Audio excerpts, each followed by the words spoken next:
Assalamualaikum warahmatullahi wabarakatuh. Saya Putri Maria Ulfa SPD, calon guru penggerak Angkatan 7 dari SMA Negeri 2 Kuala Pembuang. Kali ini saya akan memaparkan tentang aksi nyata modul 1.4, yakni tentang budaya positif. Nah, ini dia kegiatan diseminasi, pemahaman, dan pengalaman penerapan budaya positif di sekolah.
Hadirin silakan duduk kembali.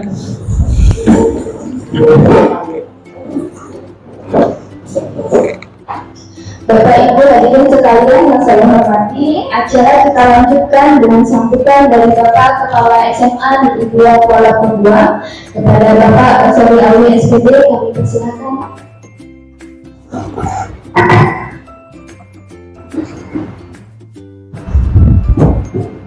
Assalamualaikum warahmatullahi wabarakatuh. Puji syukur kehadirat Allah SWT karena pada hari ini kita bisa melaksanakan suatu kegiatan dalam rangka untuk menyampaikan diseminasi pemahaman dan pengalaman penerapan budaya positif khususnya yang ada di lingkungan sekolah kita, yaitu SMA Negeri Kuala Pembuang. Mudah-mudahan acara ini berjalan dengan lancar dan sukses, mendapat apresiasi dari teman-teman guru untuk dalam rangka untuk mewujudkan kebiasaan positif ini.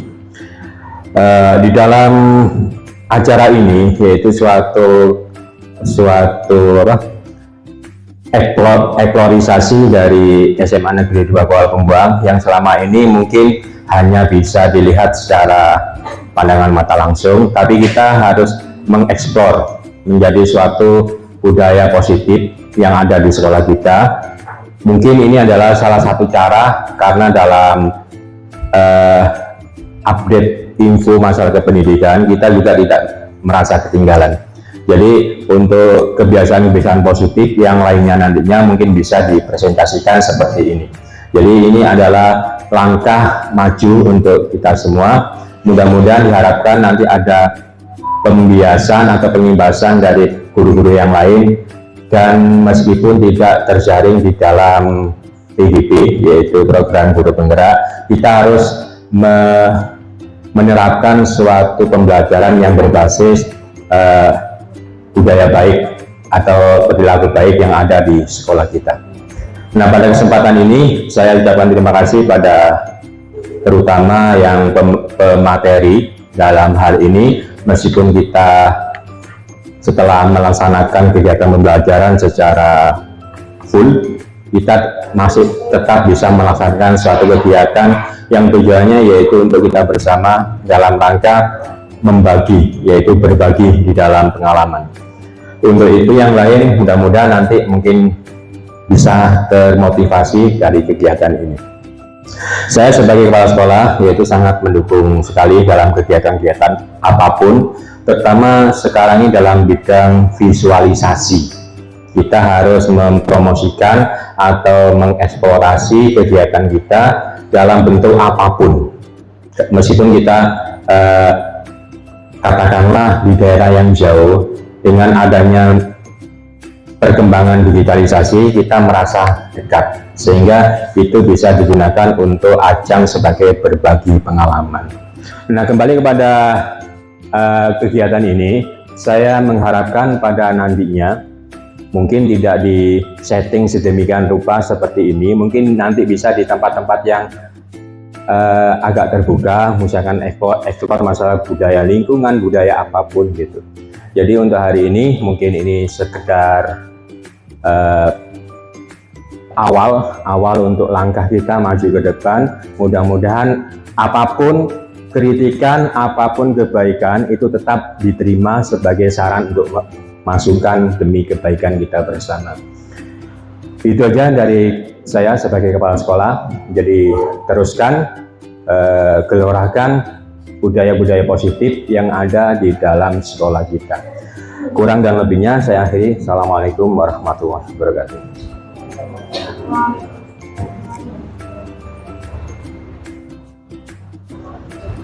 Ya, terima kasih sambutan yang telah disampaikan oleh Bapak Kepala Sekolah. Memasuki acara inti pada hari ini, marilah kita dengarkan bersama-sama paparan dari Ibu Putri Maria Ulfa SPD, yakni tentang budaya positif dan penerapannya. Kepada Ibu Putri Maria Ulfa. Baik, Assalamualaikum warahmatullahi wabarakatuh.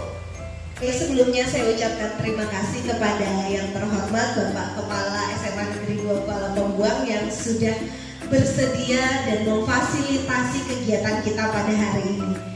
Baik, langsung ke inti kegiatan kita hari ini adalah tentang diseminasi pemahaman dan pengalaman dalam penerapan budaya positif di sekolah. Nah, mengapa diseminasi ini penting? Itu akan kita jawab nanti setelah kita melihat tahap per tahap dari kegiatan ini. Baik, sebelum memulai diseminasi kegiatan pada hari ini, kita sedikit pelemasan dulu ya Bapak Ibu ya. Kita ice breaking sedikit lah. Karena ini sudah terbagi menjadi beberapa kelompok, saya kasih aja nama buah-buahan ya, biar seger juga lah. Karena ini kan siang, jadi lemes. Nah, oke. Yang ini kelompok pepaya, yang kedua namanya apa? Oke, jeruk. Pada maunya apa? Durian. Untuk kelompok pepaya, dengerin ya. Pepaya. Ayo dong, ikutin dong. Pepaya. Lagi dong. Pepaya. Yang jeruk. Jeruk. Jeruk. Lagi dong. Pepaya. Jeruk. Semangka. Semangka. Semangka. Semangka.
kegiatan kita tentang diseminasi pada hari ini. Nah, mengapa harus didiseminasikan untuk kegiatan pemahaman dan penerapan budaya positif di sekolah ini? Karena pada dasarnya untuk mengubah atau kita menerapkan suatu budaya positif di sekolah kita tidak bisa saya sendiri. Bapak Ibu juga sangat punya peran yang penting dalam penerapan budaya positif ini. Sehingga melalui kegiatan ini, yuk kita mulai sama-sama.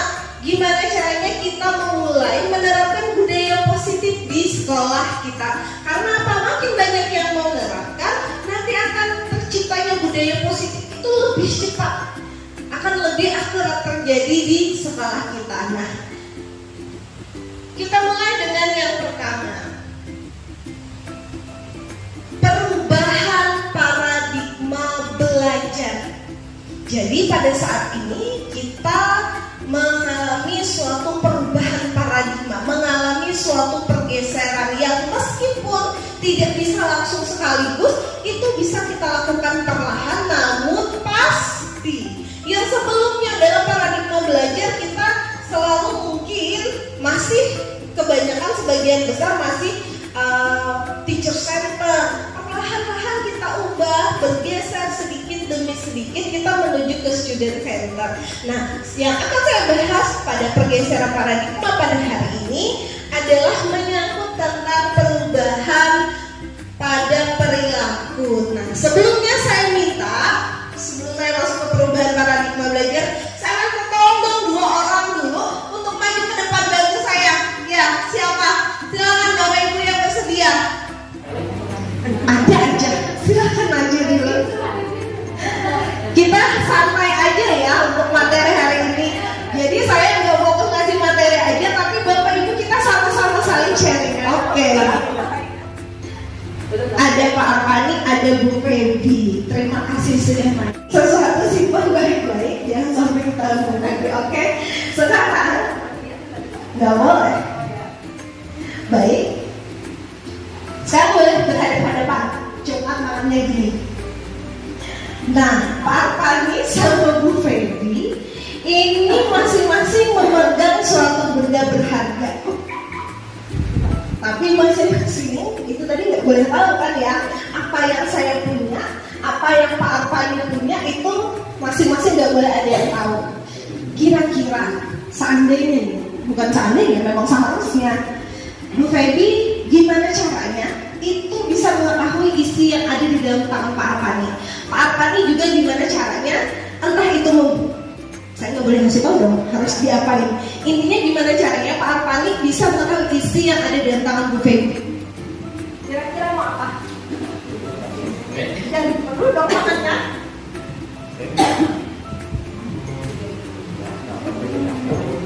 Kira-kira Pak Arpani mau melakukan apa supaya mengetahui isi di tangan Bu Feby?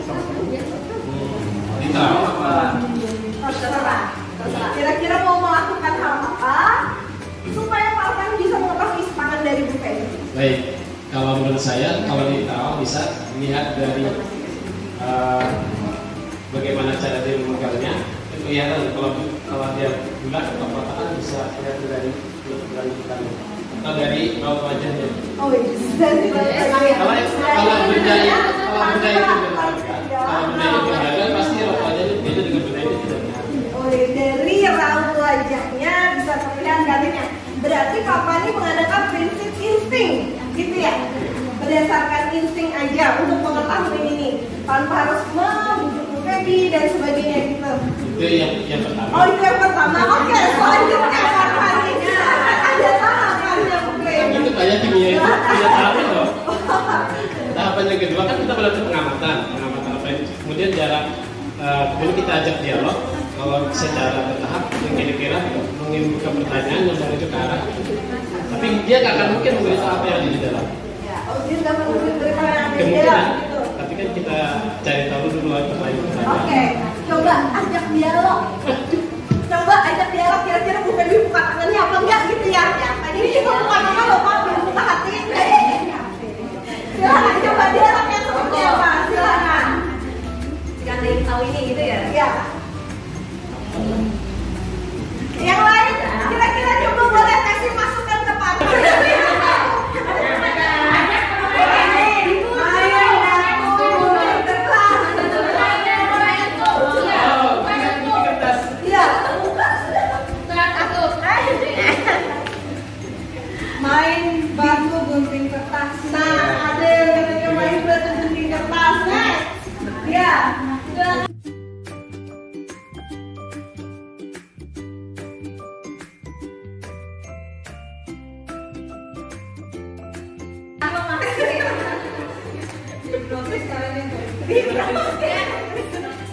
Dilakukan pendekatan.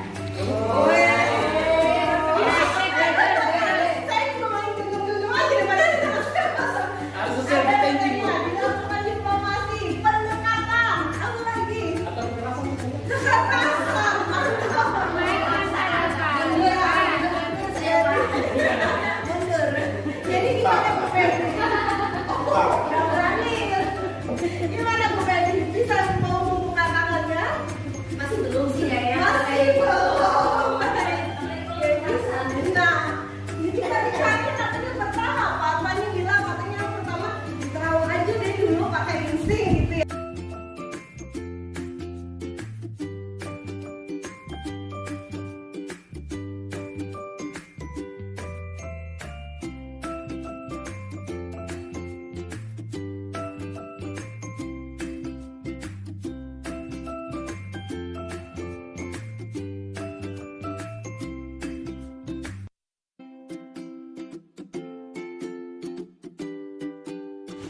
Nah, kita mulai dengan perubahan paradigma stimulus respon menjadi teori pilihan.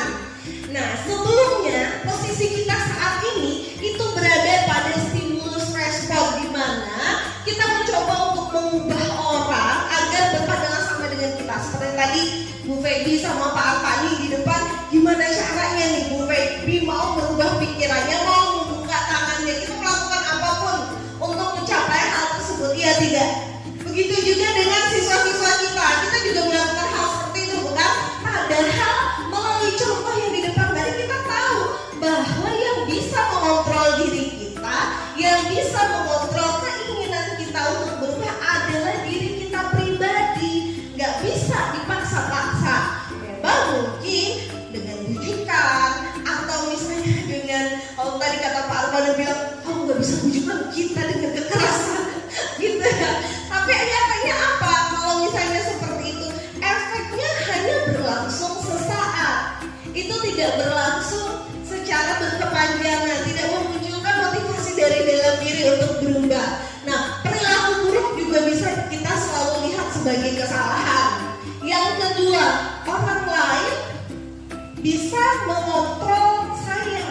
Itu yang kita yakini saat ini. Itu yang kita saat ini percaya bahwa bisa nih saya dikontrol, dengan baik itu dengan bujukan atau ini tadi dengan ancaman seperti itu ya Bapak Ibu ya. Terus pemaksaan adalah terjadi pada saat bujukan kita itu gagal. Dan yang terakhir, model berpikir menang kalah. Kalau nggak saya menang, ya saya kalah. Kalau saya nggak menang, ya berarti saya bisa mengatur orang seperti itu. Karena itu yang kita yakini saat ini. Posisi kita berada pada teori stimulus respon. Nah, bagaimana cara kita menggeser posisi saat ini yang dari stimulus respon menjadi teori kontrol atau pilihan? Cirinya apa teori kontrol atau pilihan itu? Bapak Ibu bisa lihat di atas. Kita berusaha memahami pandangan orang lain tentang kita. Jadi bukan hanya apa yang kita yakini saat ini saja. Yang kedua, semua perilaku pasti memiliki tujuan. Yang ketiga, hanya Anda yang bisa mengontrol diri Anda sendiri. Artinya kalau kita memaksa seseorang untuk berubah, itu hasilnya tidak akan berlangsung lama. Atau nanti bisa berubah-ubah lagi, tidak stabil seperti itu. Nah, yang berikutnya, Anda bisa berkolaborasi dan melakukan konsensus dalam menciptakan pilihan-pilihan baru. Jadi kita tidak perlu memaksakan apa yang kita kehendaki, tetapi kita bisa memberikan pilihan-pilihan baru yang tidak mengalahkan salah satu pihak. Jadi dua-duanya bisa berpikir menang-menang seperti itu ya Bapak Ibu ya. Setuju? Bagaimana? Mana yang lebih baik? Oke, baik, saya teruskan ya. Nah, ini dia disiplin positif. Ini yang kita tuju selama ini. Kalau pikiran kita itu adalah kepatuhan, ketaatan, selalu menurut, selalu taat pada aturan yang ada, gitu kan ya. Padahal makna disiplin itu aslinya tidak hanya sesederhana itu loh. Disiplin itu tidak hanya selalu melulu mengenai ketaatan, kepatuhan, tetapi lebih kepada melakukan sesuatu yang baik. Itulah disiplin positif yang nantinya kita harapkan bisa berkembang di sekolah kita ini.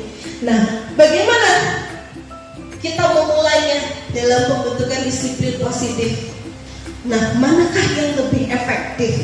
Ada 3 pilihan di situ. Yang pertama, hukuman. Yang kedua, konsekuensi. Dan yang ketiga adalah restitusi. Apa itu restitusi? Nanti akan saya bahas ya. Perlahan-perlahan kita step by step. Oke, 2 ini dulu deh yang paling sering kita dengar, yang paling sering kita hadapi, yang paling sering kita lakukan. Ada 2 nih untuk mendisiplinkan seseorang, bisa itu murid, bisa itu siapa saja. Kita biasanya lebih familiar dengan hukuman, dengan konsekuensi. Kita lihat di sini perbedaannya. Ini dia perbedaan antara hukuman dengan konsekuensi. Pada hukuman, itu adalah sesuatu yang menyakitkan buat anak-anak, terus membuat anak membenci akan kedisiplinan. Oh, ternyata disiplin itu bikin saya nggak enak, bikin saya nggak nyaman, karena saya merasa tersakiti, seperti itu. Yang ketiga, mendorong anak untuk menyakiti dirinya sendiri, terus menciptakan kondisi diri yang buruk. Anak juga belajar untuk menyembunyikan kesalahannya karena dia berpikir apa? Ya kalau saya salah, nanti pasti saya dihukum, jadi lebih baik disembunyikan. Itu yang bikin pola pikir anak jadi tidak jujur ya Bapak Ibu ya, setuju? Nah, yang berikutnya marah. Anak tuh merasa marah, merasa bersalah, merasa dipermalukan dan merasa tidak dihargai. Nah, bagaimana dengan konsekuensi? Sedikit lebih baik ya, tapi 11-12 sih sebenarnya. Nah, konsekuensi di sini sesuatu yang harus terjadi, artinya sudah ada nih aturannya. Kalau kamu melakukan ini maka harus terjadi seperti ini. Itu namanya konsekuensi. Membuat anak kita merasa tidak nyaman, itu tetap.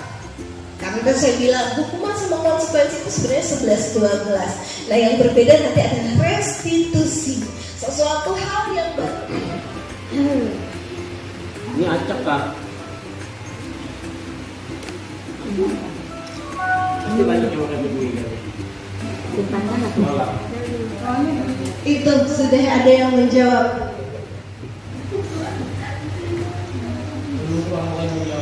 2, 1, selesai, waktu habis. Benar. Kemudian siapa tuh yang paling cepat jawabnya?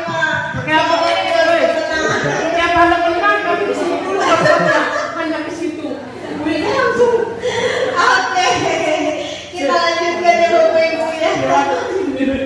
Ada yang mau bilang, aduh hot nih katanya. Dan katanya mau menang siapa? Bu Iga, katanya siapa Bu Mista. Oke, nggak masalah siapa yang menang siapa yang kalah. Intinya di sini kita bisa membedakan mana itu tindakan yang bersifat hukuman, mana tindakan yang bersifat konsekuensi. Baik, saya lanjutkan materinya ya Bapak Ibu. Nah, ini dia. Ternyata hukuman itu menciptakan identitas gagal pada anak. Sedangkan konsekuensi dan restitusi itu menciptakan identitas sukses. Bisa dilihat dari yang saya paparkan di depan.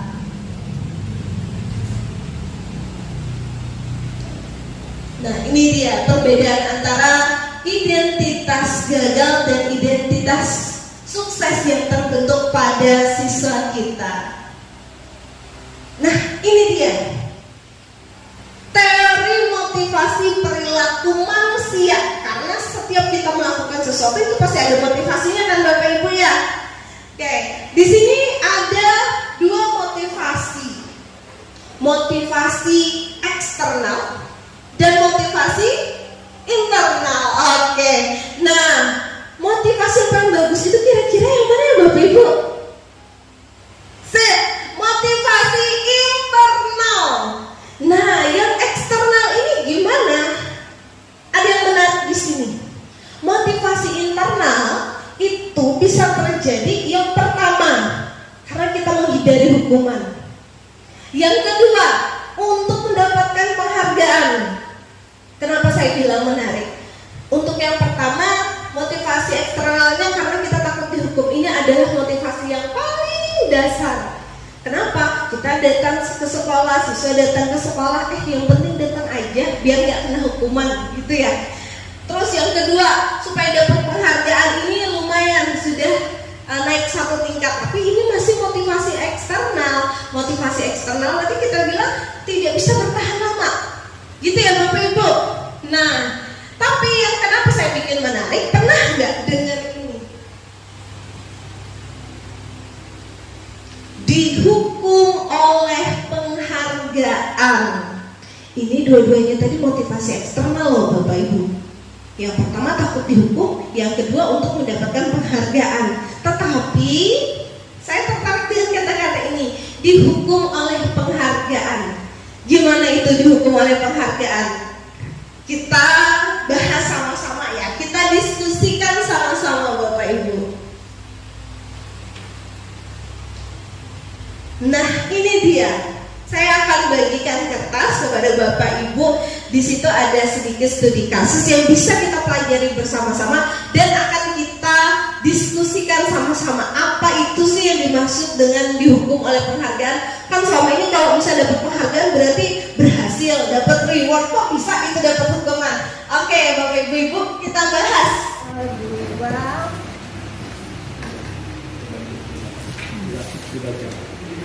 Silakan Bapak Ibu lihat di sini. Ada beberapa alasan mengapa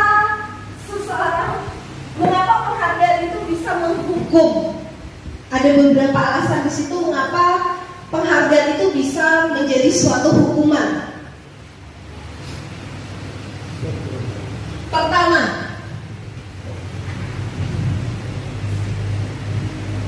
pengaruh jangka pendek dan jangka panjang. Kena di kelompok mana ini? Ini maksudnya seperti apa? Kita saling sharing ya. Pengaruh jangka pendek dan jangka panjang di sini akan memiliki dampak. Yang pertama adalah penghargaan. Ini dipilih dari tiga ini. Ya. Sepemahaman Bapak Ibu aja dari setelah membaca sedikit yang dikasih di situ. Kalau jangka pendek itu jika kita menggunakan penghargaan lagi dan lagi, maka orang tersebut akan tergantung pada penghargaan yang diberikan serta kehilangan motivasi dari dalam dirinya, seperti itu. Jika kita mendapatkan penghargaan untuk melakukan sesuatu yang baik, maka selain kita senantiasa berharap mendapatkan penghargaan tersebut lagi, kita pun menjadi tidak menyadari tindakan baik yang kita lakukan tersebut. Demikian. Intinya di situ ternyata ngasih penghargaan itu efeknya nggak bisa panjang ya buat siswa-siswi kita. Efeknya hanya sementara, kayak obat penghilang sakit itu.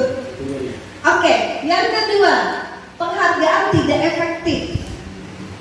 Kelompok mana tadi yang kena penghargaan tidak efektif? Ini sih. Iya lah. Penghargaan tidak efektif. Durian. Ya, silahkan kasih pendapat Bapak. Maksudnya apa itu penghargaannya itu tidak efektif? Baik, terima kasih atas kesempatannya. Penghargaan tidak efektif. Kalau dari hasil apa yang kami baca, jadi dia itu sama seperti kelompok jeruk tadi, dia cuma sesaat. Maaf. Kelompok kebaya, dia cuma sesaat, artinya tidak jangka panjang, karena tidak dari dalam dirinya sendiri, sehingga kalau cuma dikasih penghargaan seperti memang tidak efektif keadaannya seperti itu. Bagusnya adalah dari internalnya sendiri. Oke, seperti itu dari hasil yang kami baca. Apakah bisa ditambahkan ya teman-teman? Itu ya, intinya kalau ngasih penghargaan itu nggak kekal, nggak efektif. Next, penghargaan merusak hubungan. Wah, gimana ini penghargaan merusak hubungan katanya. Kalau gitu jangan sering-sering ngasih kado ya. Ayo kelompok mana ya yang dapatnya penghargaan merusak hubungan? Ini maksudnya gimana ini? Buahnya kita membaca. Penghargaan merusak hubungan. Ini gimana kok bisa kasih penghargaan jadinya adalah merusak hubungan?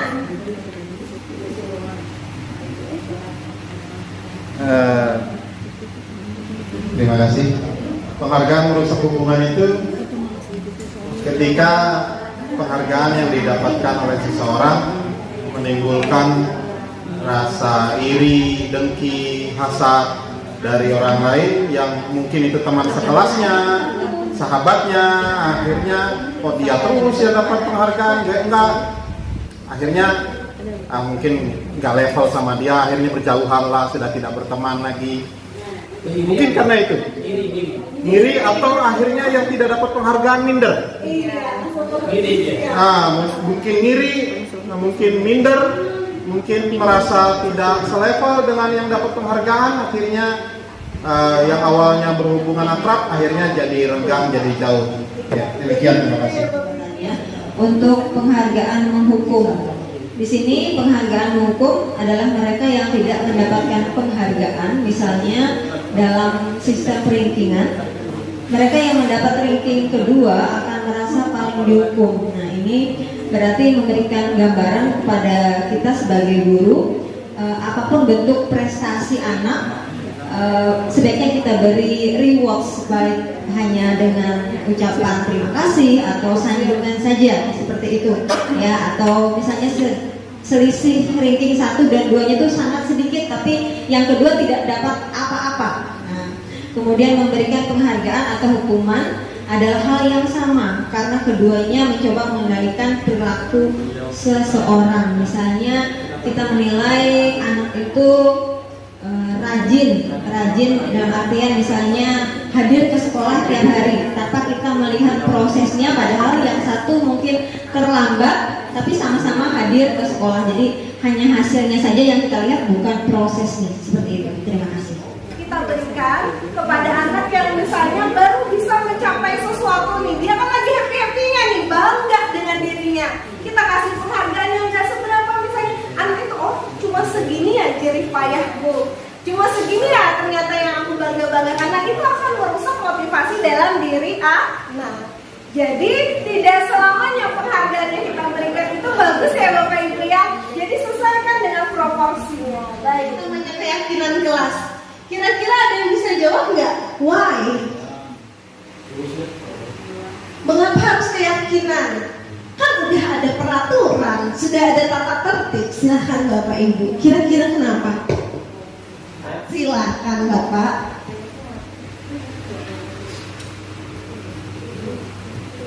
Baik, terima kasih atas kesempatannya. Dari apa yang sudah kami pernah bahas dulu, bahwasanya ada keyakinan kelas, ada peraturan kelas. Mungkin ini tahapan dalam mencapai budaya positif ya. Dari peraturan kelas itu kan seakan-akan masih maksa gitu. Memang begitulah keadaannya. Jadi dari peraturan yang ada sampai dia menjadi terbiasa, akhirnya menjadi sebuah keyakinan. Misalnya SMA 2 nggak boleh bawa HP, tersebar sampai keluar SMA 2 nggak boleh bawa HP dari semenjak dulu sampai sekarang, kecuali pada waktu-waktu tertentu. Nah, aturan berawal dari aturan sampai menjadi sebuah keyakinan dari sekolah atau dari kelas yang ada. Mungkin seperti itu. Baik, terima kasih sekali Bapak jawabannya. Benar sekali. Yang namanya peraturan itu kan dia dibuat oleh sekolah gitu ya.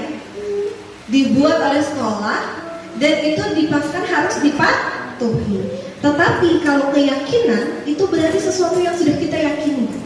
Sesuatu yang kita, kalau keyakinan kelas itu kita sendiri yang buat. Karena kita sendiri yang buat, kita yakin dong bisa melaksanakannya itu. Makanya keyakinan kelas ini sebenarnya lebih efektif. Tetapi tidak juga kita meniadakan membedakan peraturan. Kenapa? Peraturan itu sifatnya menyeluruh. Tetapi keyakinan itu adalah hal-hal mendasar yang diyakini oleh siswa bahwa dia mampu. Jadi memang keyakinan kelas itu adalah jabaran dari peraturan. Tetap aja peraturan harus tetap ada.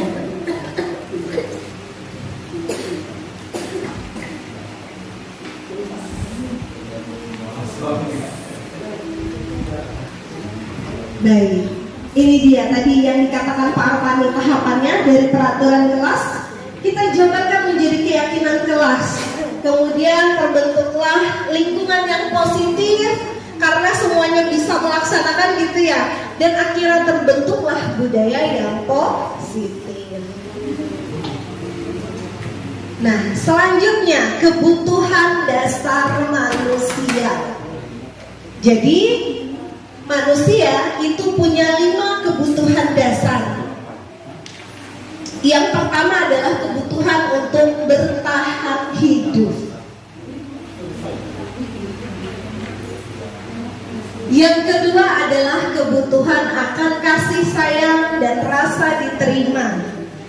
Yang ketiga, ini adalah kebutuhan akan power atau kekuasaan. Yang keempat, kebutuhan akan kebebasan atau freedom.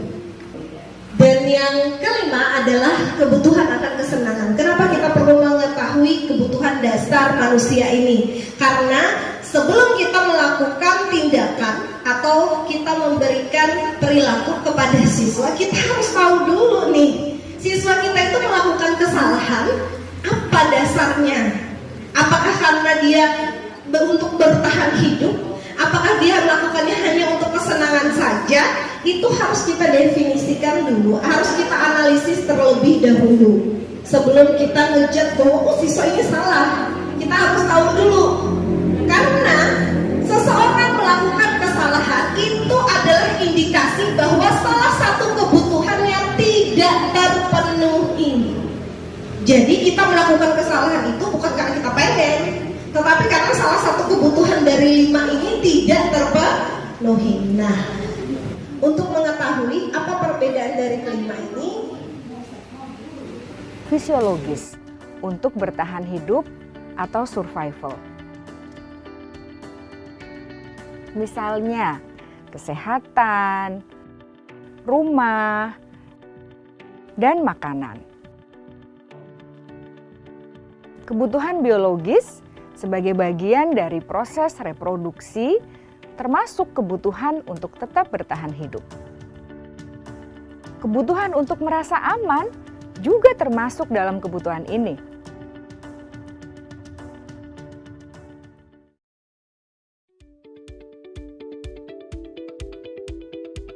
Agar murid dapat belajar dengan baik, kebutuhan mereka akan rasa aman, pangan, sandang, dan papan harus terpenuhi. Bagaimana mungkin mereka dapat belajar dengan baik bila mereka datang ke sekolah dengan perut yang lapar atau bila rumah mereka kebanjiran?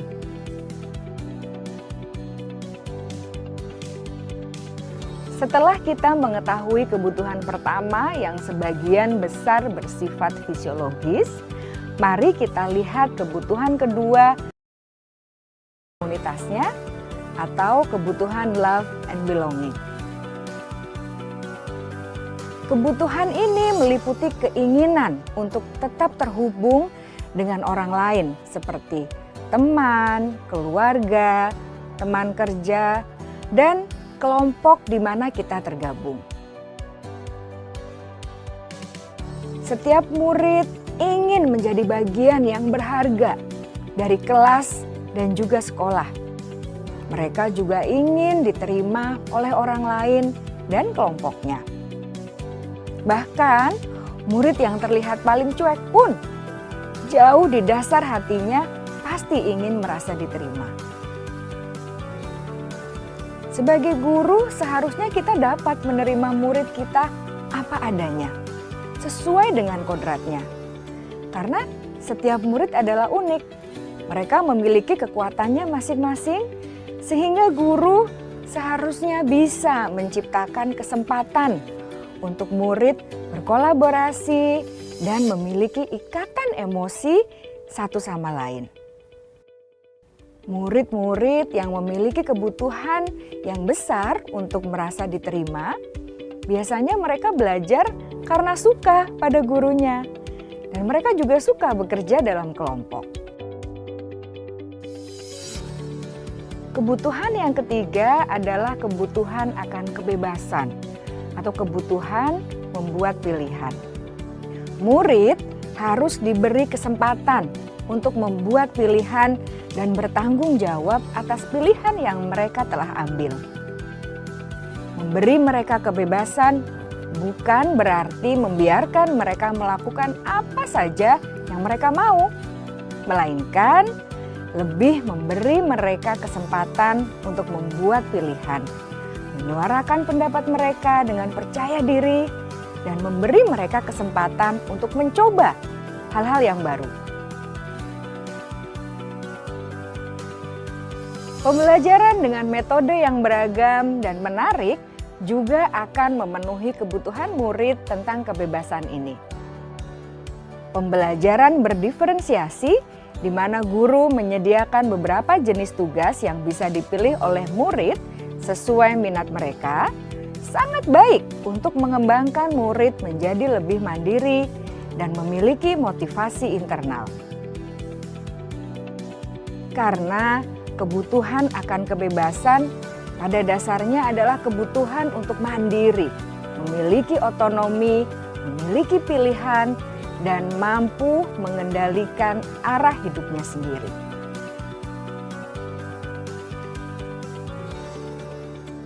Kebutuhan yang keempat adalah kebutuhan akan kesenangan. Bayangkan Bapak Ibu, hidup tanpa rasa senang. Betapa menyedihkannya. Glasser menghubungkan kebutuhan akan kesenangan dengan belajar. Jangan sepelekan kebutuhan murid untuk merasa senang di kelas. Sebagai guru, jangan ragu-ragu untuk dengan sengaja memasukkan kegiatan yang menyenangkan dalam kelas. Murid-murid dengan kebutuhan dasar kesenangan yang tinggi ingin menikmati apa yang mereka lakukan. Mereka juga konsentrasi tinggi saat mengerjakan hal-hal yang disenangi.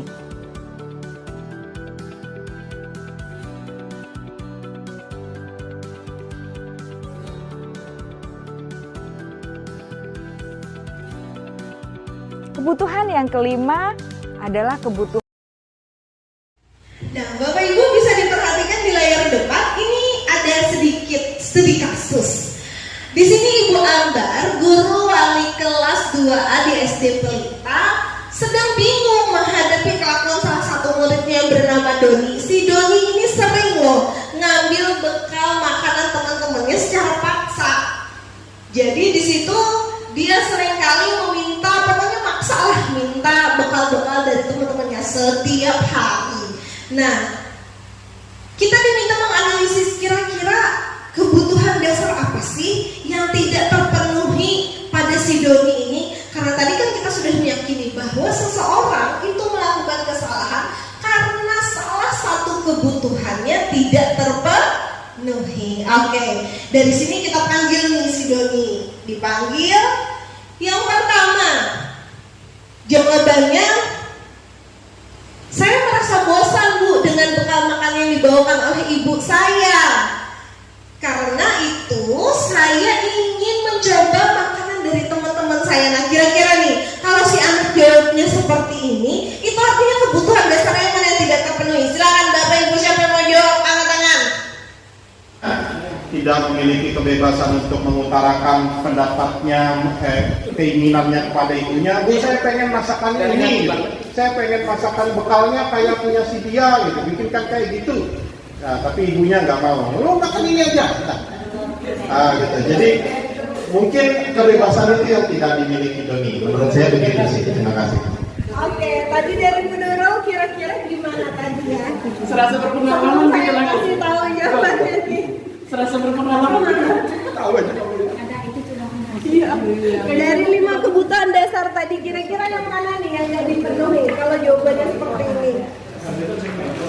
Sama, kesenangan. Jadi dia pengen mencoba punya teman-teman yang dari rumah itu tidak pernah didapat. Maksudnya bekal yang dari rumah hanya itu saja, sementara punya temannya bervariasi. Itu saja. Jadi dia merasa pengen bosan dari yang dimiliki. Oke, baik. Jadi berdasarkan jawabannya ini tadi, kebutuhan dasar yang tidak terpenuhi adalah kebutuhan akan kebebasan. Jadi kebebasan itu adalah kebebasan untuk memilih, kebebasan untuk menentukan pilihan. Next yang kedua, kelebihan. Nah, Bapak Ibu, kita bisa lihat nih, kalau jawabannya yang kedua seperti ini, saya merasa senang teman-teman jadi perhatikan saya ketika mereka melaporkan tindakan saya itu pada guru dan orang tua. Ayo, ini kira-kira apa nih kebutuhan dasarnya yang berat? Oke, benar, ini kebutuhan akan love and belonging, rasa sayang dan merasa diterima. Next, yang ketiga,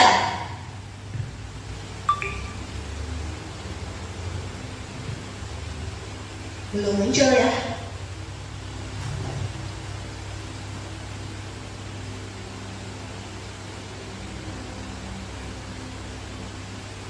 Nah, itu gimana kalau jawabannya saya lapar dan orang tua saya tidak membawakan saya bekal makan? Gimana?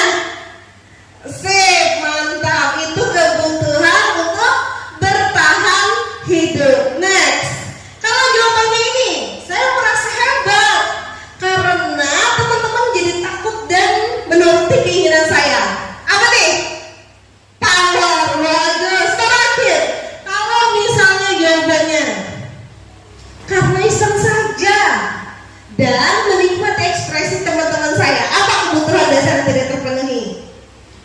Fun atau kesenangan? Wah, tepuk tangan buat Bapak Ibu guru hebat semua di sini. Nah, selanjutnya ini ada kasus yang kedua, tapi saya yakin kok dari jawaban Bapak Ibu semua di sini tadi semuanya udah paham akan menganalisis kebutuhan dasar yang kurang pada siswa kita saat melakukan kesalahan. Oke, saya lanjutkan ya.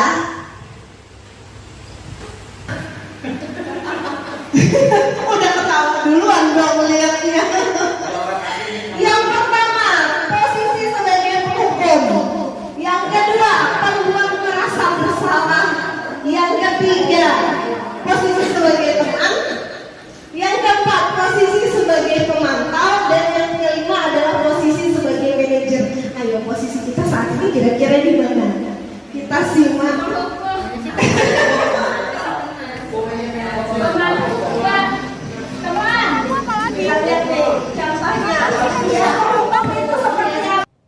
Malas sekali ya kamu jadi anak. Saya... Dasar pemalas. Gak kapok-kapok sih kamu. Sudah berapa kali terlambat? Sana, kamu keliling lapangan basket 2 kali. Kenapa saya harus keliling lapangan basket, Bu?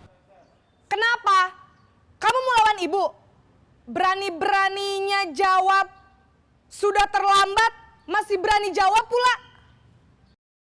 Sekarang, keliling lapangan basket 5 kali sekalian. Biar kapok. Cepat, pergi sana ke lapangan basket. Posisi penghukum biasanya berbicara dengan nada tinggi, menghardik, menunjuk-nunjuk, menyakiti, dan menyindir. Hukuman bisa berupa fisik maupun psikis. Ibu dan bapak guru hebat.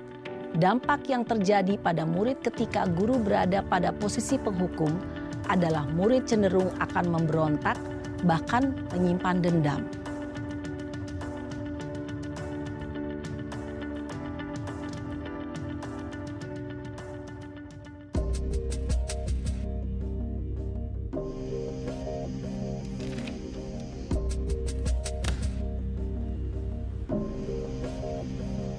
Naren!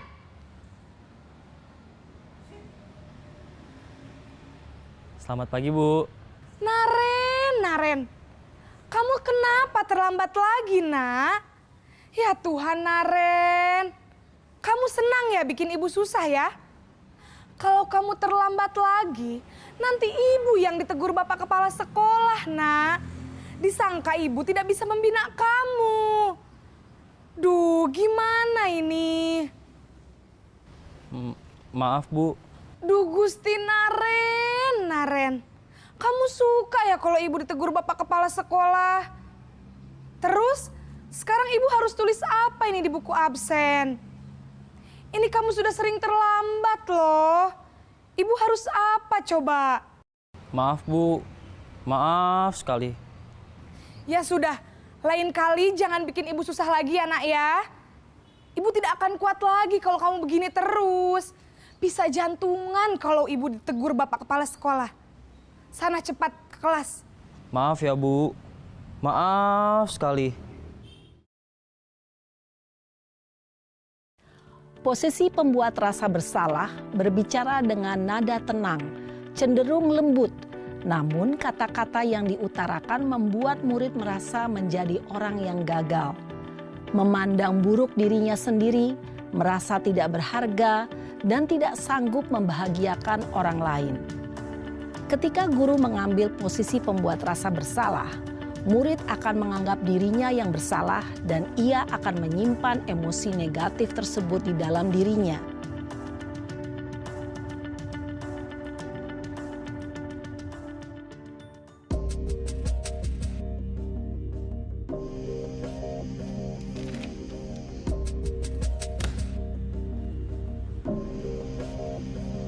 Naren!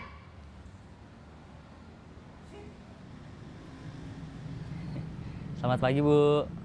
Wah, sudah jam berapa ini, Nak? Terlambat lagi ya, sayang? Iya, Bu. Habis ibu saya lupa bangunkan saya, Bu. Kamu malah menyalahkan ibu kamu. Kamu bukannya anak yang larinya paling kenceng. Kok terlambat sih? Iya, Bu. Saya memang terlambat bangun tadi. Jadi, biarpun saya lari kencang, tetap gak kekejar, Bu. Ya sudah sana, nanti lain kali larinya lebih kenceng lagi ya. Biar gak terlambat lagi. Bikin seneng ibu, demi ibu. Bisa kan? Bisa lah, Bu. Ya sudah sana masuk kelas. Ibu beresin urusan absen kamu. Kamu ini ada-ada saja.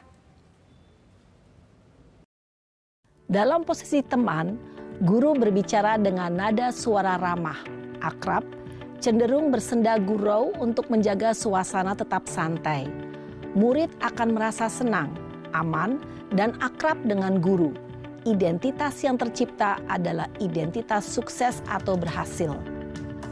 Namun, perlu diingat, karena ini masih dorongan eksternal, maka ada faktor ketergantungan dari murid kepada orang tertentu. Di sini guru absennya, sehingga di lain waktu murid bisa berperilaku baik, namun hanya kepada orang-orang tertentu saja.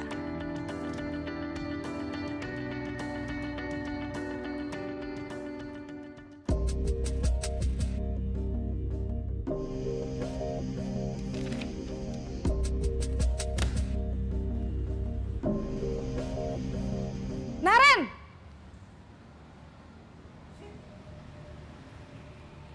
Selamat pagi, Bu. Naren, apa peraturan sekolah kita tentang jam berapa kita harus masuk sekolah, Nak?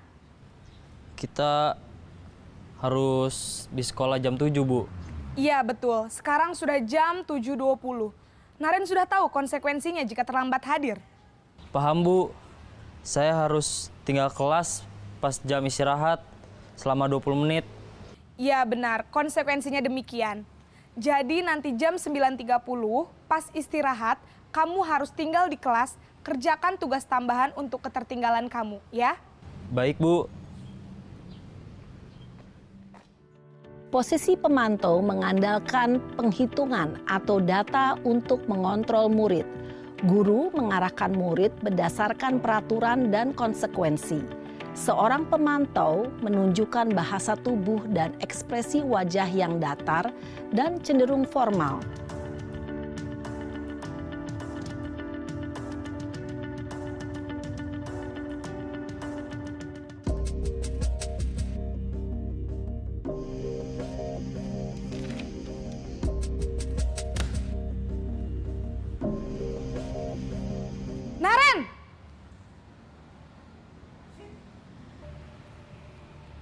Selamat pagi, Bu. Selamat pagi, Naren. Maaf, Bu. Saya terlambat. Iya, sekolah masuknya jam 7, sekarang sudah jam 7.20. Jadi sekarang bagaimana ini, Naren? Maaf, Bu. Saya lupa setel alarm saya semalam. Baiklah, menurut kamu, keyakinan sekolah yang mana yang perlu kamu tingkatkan? Menghargai diri sendiri dan orang lain mungkin ya, Bu. Setuju. Jadi, apakah Naren meyakini prinsip saling menghormati tersebut? Iya, Bu. Saya meyakininya. Apakah Naren bersedia memperbaiki masalah keterlambatan ini? Bersedia, Bu. Bagaimana kamu akan perbaiki masalah keterlambatan ini? Saya akan coba untuk tidak lupa menyetel alarm saya, Bu. Baik, kalau Naren lupa menyetel alarm di rumah, ada orang yang kira-kira bisa bantu mengingatkan tidak? Ada, Bu. Kakak saya, Kak Ema. Ada lagi selain Kak Ema? Selain Kak Ema, ada ibu saya. Baik, jadi yang mengingatkan Naren adalah Kak Ema dan ibu kamu ya? Kira-kira akan mulai setel alarm kapan nih, Naren? Setelah pulang sekolah, akan segera saya lakukan. Baik, jadi Naren akan setel alarm untuk bangun besok pagi dan akan diingatkan oleh kakak dan ibunda Naren ya. Ada lagi yang mungkin perlu dilakukan, Naren? Agar tidak terlambat bangun lagi. Tidak ada, Bu. Baik, Naren. Terima kasih untuk kerjasama kamu. Sekarang kamu perlu kembali ke kelas untuk belajar.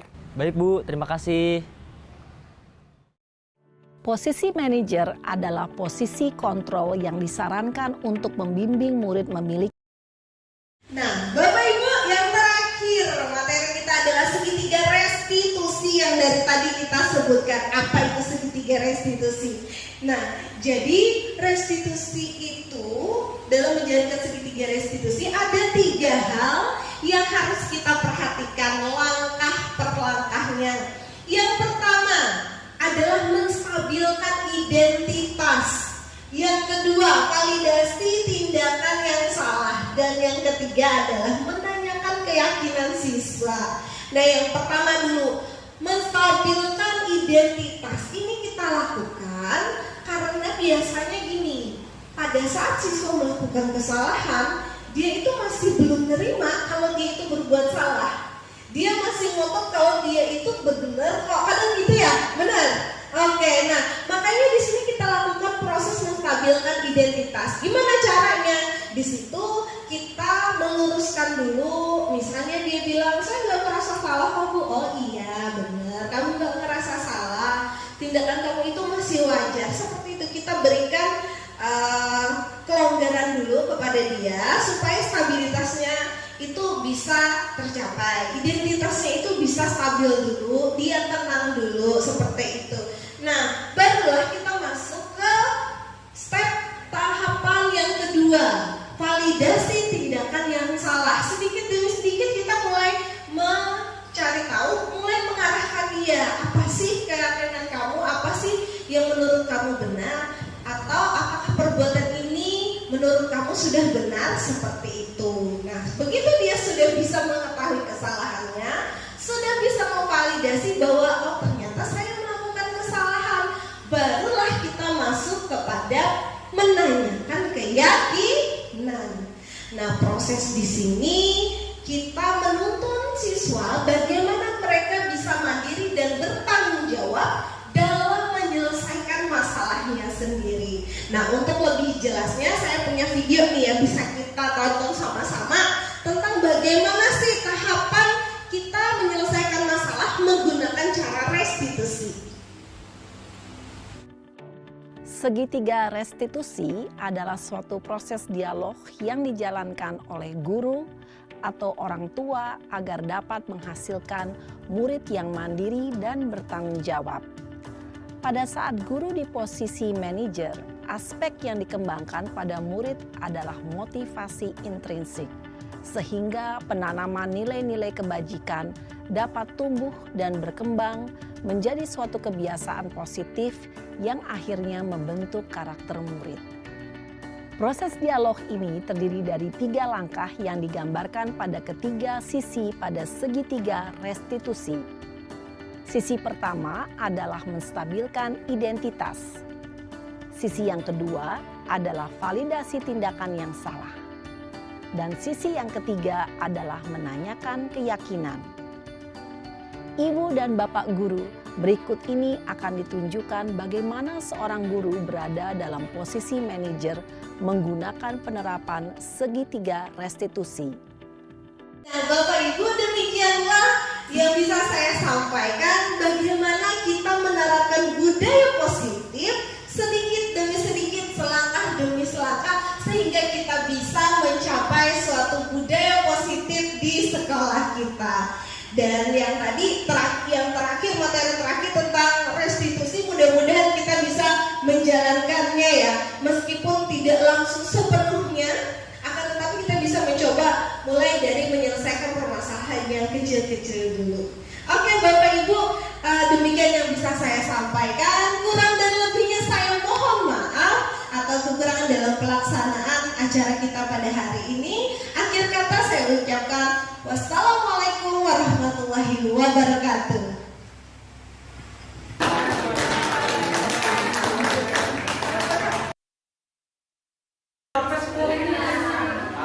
Terima kasih kepada Ibu Putri Maria Ulfa SPD yang tadi telah memaparkan materi mengenai diseminasi budaya positif dan penerapannya di lingkungan sekolah. Selanjutnya kita masuk ke sesi diskusi. Mungkin ada Bapak Ibu guru yang mau bertanya atau sharing pengalamannya yang berkaitan mengenai materi kita hari ini.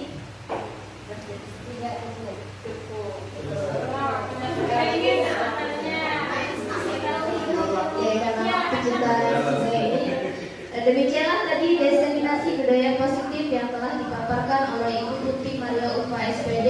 Semoga segala hal yang kita peroleh pada kegiatan hari ini bisa bermanfaat baik dalam hal penerapan budaya positif di sekolah maupun minimal perbaikan untuk diri kita pribadi. Saya selaku pembawa acara mohon maaf jika terdapat kekurangan dalam kegiatan kita pada siang hari ini, dan saya ucapkan wassalamualaikum warahmatullahi wabarakatuh.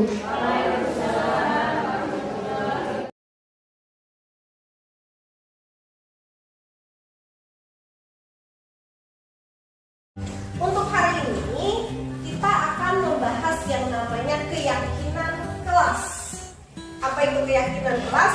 Mirip 11-12 dengan peraturan sekolah atau tata tertib. Tapi yang ini berbeda. Kira-kira ada yang punya pendapat nggak bedanya apa antara aturan yang ada di sekolah dengan keyakinan kelas? Ada yang mau ngasih pendapat? Yang terbesit di benak kalian aja. Ketika kalian mendengar keyakinan kelas, kira-kira apa yang ada di benak kalian? Waktu saya menyebutkan keyakinan kelas, sebelumnya kalau gitu gini, saya ambil dari yang aturan di sekolah. Apa itu aturan di sekolah?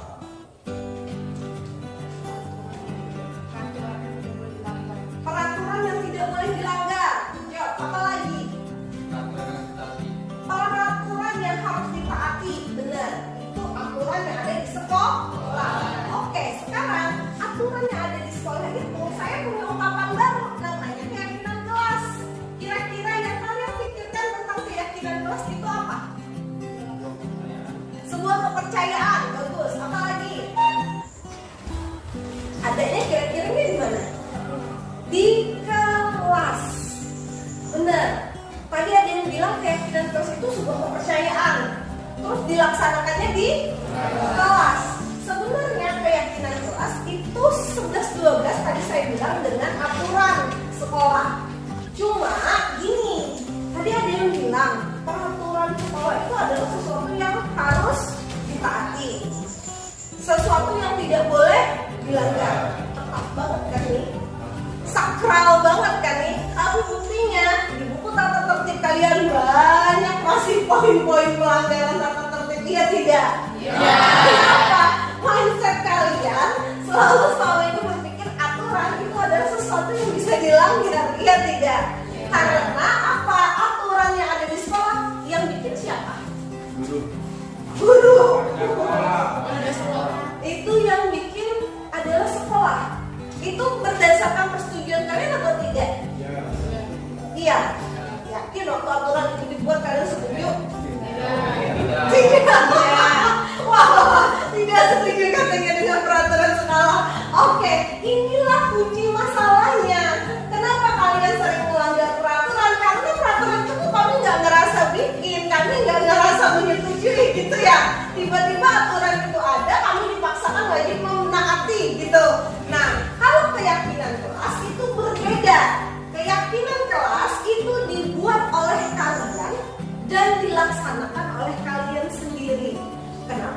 keyakinan karena dibuatnya oleh kalian. Otomatis kalian meyakini bahwa apa yang kalian buat itu adalah bisa kalian laksanakan. Apa yang kalian buat itu kayaknya sudah kalian yakini bahwa ini nggak benar kok, ini demi kebaikan saya sendiri. Itulah bedanya keyakinan kelas dengan peraturan sekolah. Oke, nah satu lagi tentang keyakinan kelas yang mau saya sampaikan. Kalau di peraturan biasanya kan gini, dilarang buang sampah sembarangan seperti itu kan. Habis itu tidak boleh merokok di sekolah. Semuanya biasanya rata-rata menggunakan kalimat negatif. Kalimat negatif maksud saya bukan mencemooh, bukan menyebut-nyebut yang aneh-aneh. Kalimat negatif di sini maksudnya adalah menggunakan kata-kata jangan, kata-kata tidak, kata-kata dilarang. Itulah yang biasanya secara psikologis memicu kalian untuk berbuat yang tidak seharusnya. Jadi perbedaannya, keyakinan kelas itu kita susun kalau bisa tidak menggunakan kata-kata negatif. Baik, silakan masuk, silakan duduk. Jadi kita bikinnya gimana? Tadi katanya dilarang buang sampah sembarangan. Kita buat aja kalimatnya yang positif. Buanglah sampah pada tempatnya. Lebih mudah didengar, lebih easy gitu ya. Nah, seperti itu kita membuat keyakinan kelas. Dan jangan juga kalian membuatnya terlalu tinggi yang seolah-olah nggak bisa kalian capai. Keyakinan kelas itu adalah sesuatu yang baik yang kalian yakini bisa kalian lakukan di kelas. Oke, siap kita buat keyakinan kelas? Siap. Kalau gitu sekarang saya minta berdiri dulu. Saya minta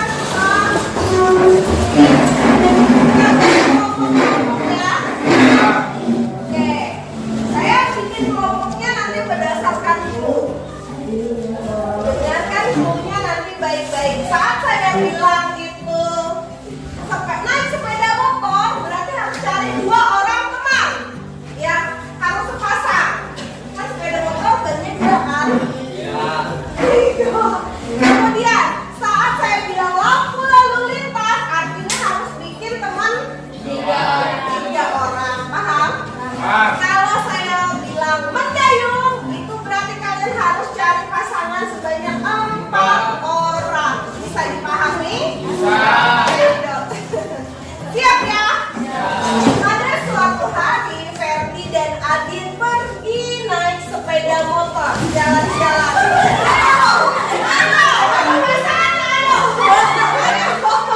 Ada yang gak punya pasangan. Kemudian mulai jalan mereka berhenti karena lampu lalu lintas keluar dengan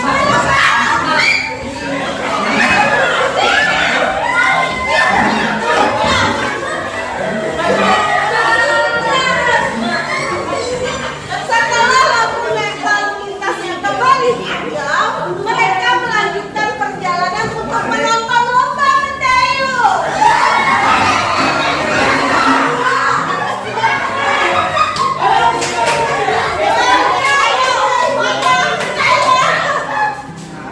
Itu berapa orang?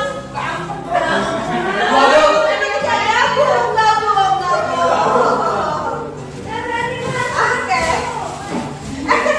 Jangan dipegang-pegang ini. Kamu sini.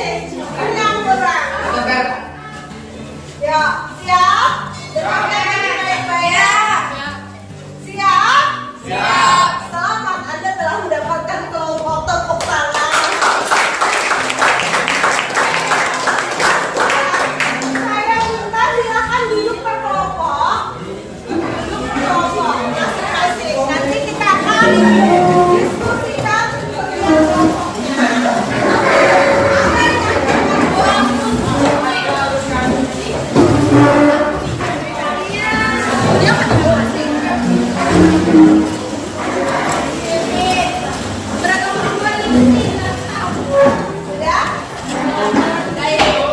sekarang dengarkan baik-baik. Nanti setiap kelompok silakan berdiskusi. Apa yang mau didiskusikan? Yang didiskusikan adalah kalian saya minta untuk membuat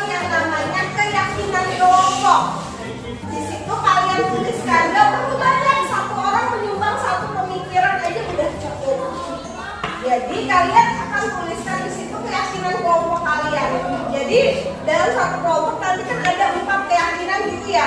Itu silahkan dituliskan. Hasilnya nanti akan kita tempelkan di depan dan akan kita diskusikan sama-sama. Paham? Baik. Sekarang akan saya bagikan kertas untuk tiap-tiap kelompok.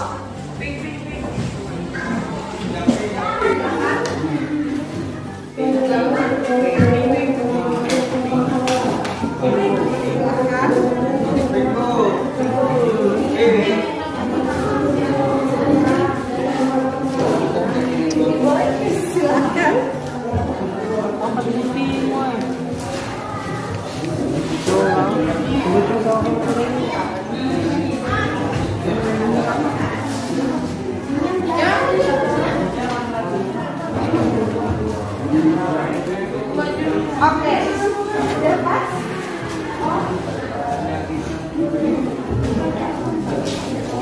Baik, silakan didiskusikan di kelompoknya. Apa keyakinan yang mau kalian buat? Satu sticky note itu silakan dituliskan 1 keyakinan. Didiskusikan di tiap kelompoknya. Kira-kira apa keyakinan kelas yang mau kalian tuliskan di situ? Silakan.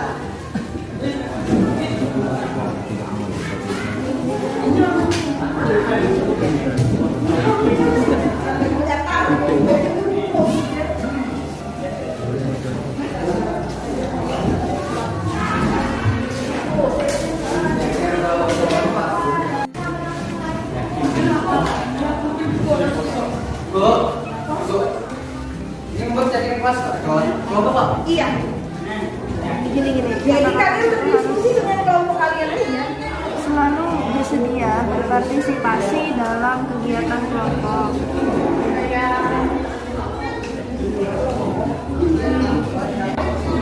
Ya, silakan. Ada pertanyaan?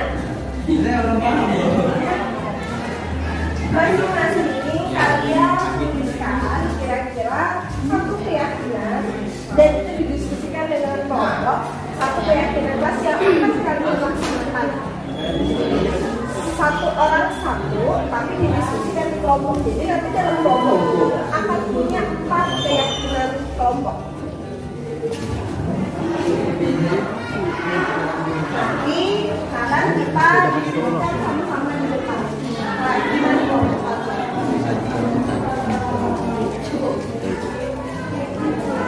kalian bahas, kalian mau menuliskan keyakinan yang seperti apa. Dan kira-kira itu kalian yakini bisa dilaksanakan.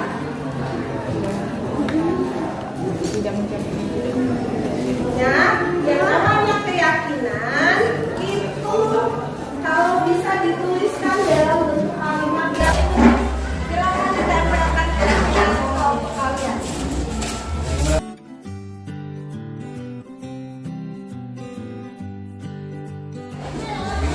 Tempelkan keyakinan kelasnya di depan. Silakan. Yang lain yang sudah selesai berdiskusi juga boleh menempelkan hasil diskusinya di karton yang sudah disiapkan di depan.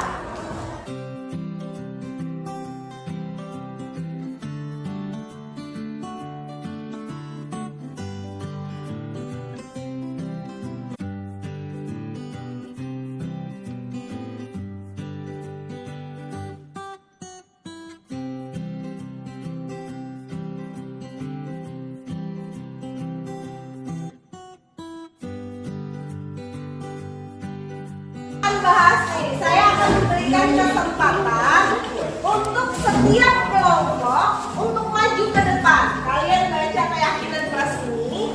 Jika ada yang menurut kalian sama, ini kan kita nggak tahu nih antara kelompok satu dengan yang lainnya apakah menulis ada yang sama. Kalian boleh melepaskan 1 stiker yang sama itu. Atau misalnya ada 2 yang menurut kalian sama, silahkan dilepaskan 2. Oke, kelompok mana dulu yang mau lihat keyakinan kelasnya? Ya, boleh. Silakan kalian baca-baca dulu. Kira-kira ada nggak yang sama nih di tiap kelompok? Kalau ada, kalian boleh melepaskannya.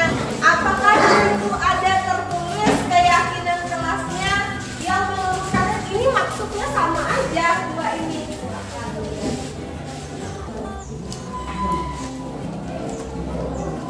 Oke, silakan diperhatikan baik. yang kalian masih sama nih maknanya dengan kelompok yang lain. Kita bahas.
dari tadi. Kalian juga harus meyakini bahwa itu wajib dilaksanakan. Oke, berdasarkan dari hasil diskusi kalian, saya akan bacakan keyakinan kelas 10 IPS 1 ini. Yang pertama, memperhatikan guru saat menjelaskan.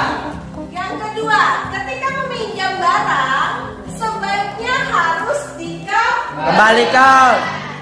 Yang kedua, yang ketiga, tidak boleh tidur di dalam kelas saat jam pelajaran. Ada yang mau berdiskusi nggak tentang keyakinan kelas ini? Yang ketiga, boleh tidur. Di situ mengandung kata-kata tidak. Ada yang bisa ngasih masukan kira-kira kalimatnya kita perbaiki seperti apa supaya ini tidak mengandung bahasa yang negatif lagi. Ya. Baiknya pada saat belajar tidak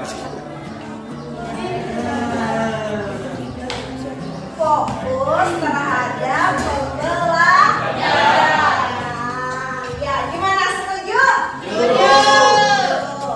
Next, percaya dan yakin kepada kelompok dalam melaksanakan tugas pikir maupun tugas kelompok. Yang berikutnya, harus yakin dalam berdiskusi di dalam kelas.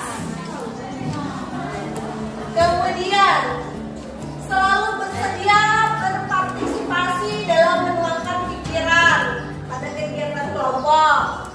Kemudian, bersama menjaga kebersihan kelas, saling menghargai perbedaan pendapat dan selalu melakukan musyawarah. Pergi ke sekolah dengan tepat waktu.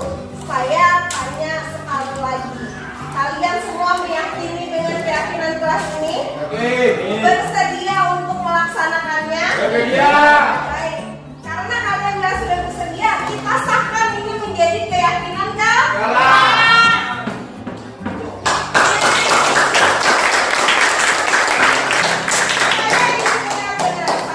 Kalian saya berikan kesempatan, silahkan kalian tanda tangani dan tuliskan nama kalian di situ sebagai tanda bahwa kalian benar-benar akan melaksanakannya dan meyakininya sebagai keyakinan kelas kalian.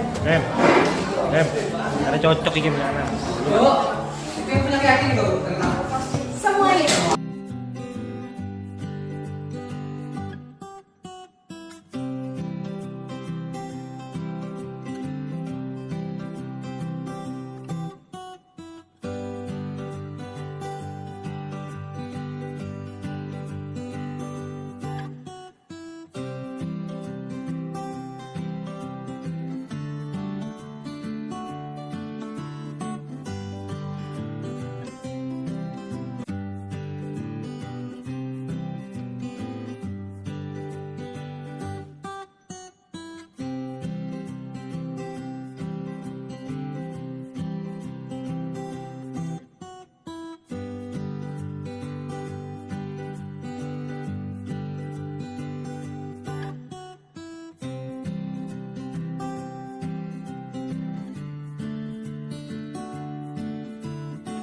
Silakan keyakinan kelasnya ditaruh ditempel di salah satu dinding di kelas ini supaya kalian bisa saling mengingatkan apa yang sudah kalian yakini dan itu berasal dari kalian sendiri.